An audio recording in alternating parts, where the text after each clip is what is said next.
Sachez que je suis profondément impressionné par cette honorable assemblée et par les responsabilités que j'ai à exprimer ce que firent le jour et les nuits les plus catastrophiques de ma vie au nom de mes camarades survivants.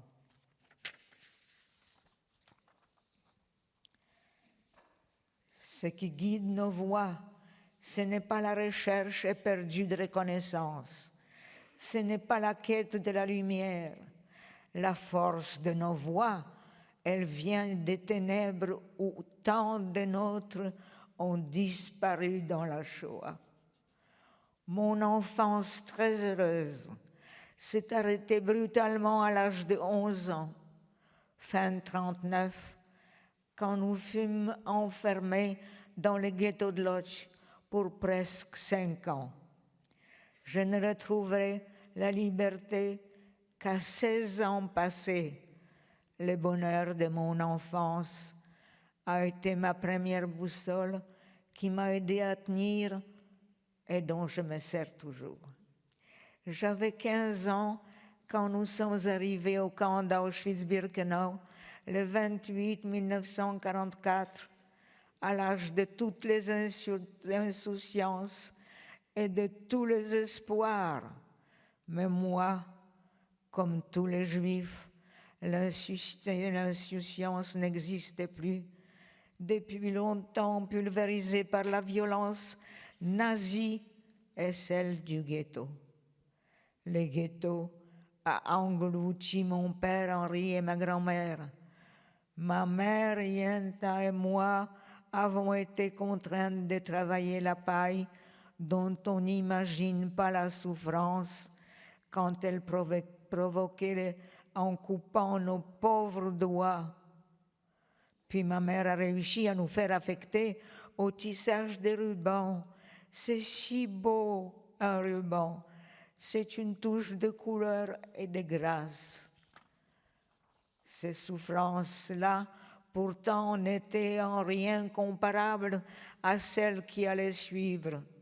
Au moment de la liquidation du ghetto de Łódź, à l'été 1944, ma mère et moi, nous avons été envoyés à Auschwitz-Birkenau.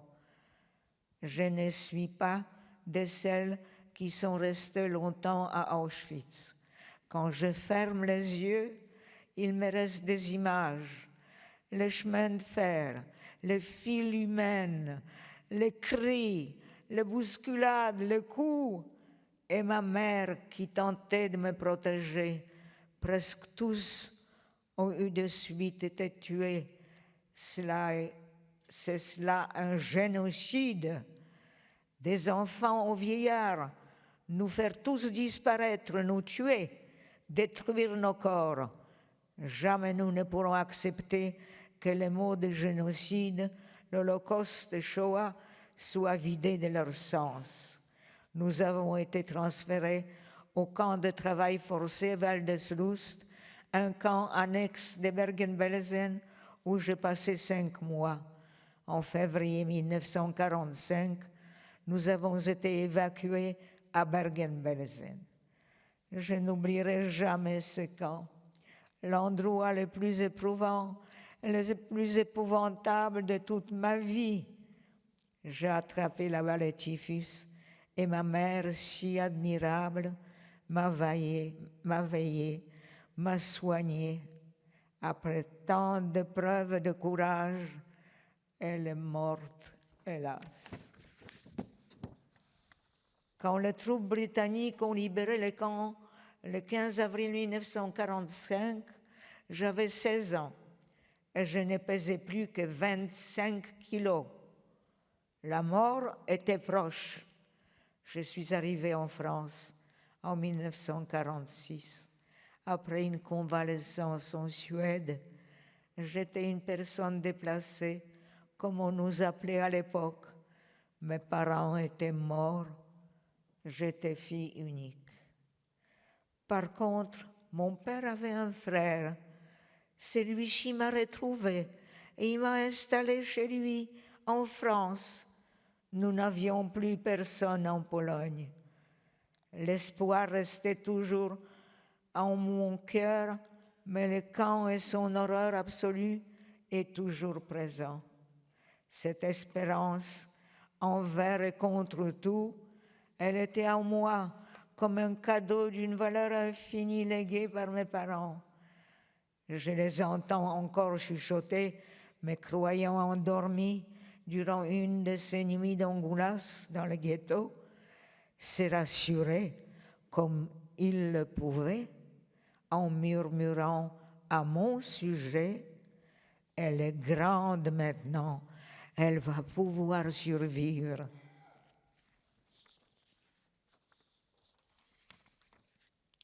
Ces paroles m'ont accompagné tout au long de ma vie et c'est à mes parents que je pense ainsi en cet instant. Je pense aussi à tous mes camarades disparus, à tous mes amis de l'Union de déportés d'Auschwitz qui aujourd'hui encore inlassablement témoignent, partagent. Si les rescapés juifs de camps nazis furent en 1945 très peu nombreux, ils sont à présent une infime et fragile poignée.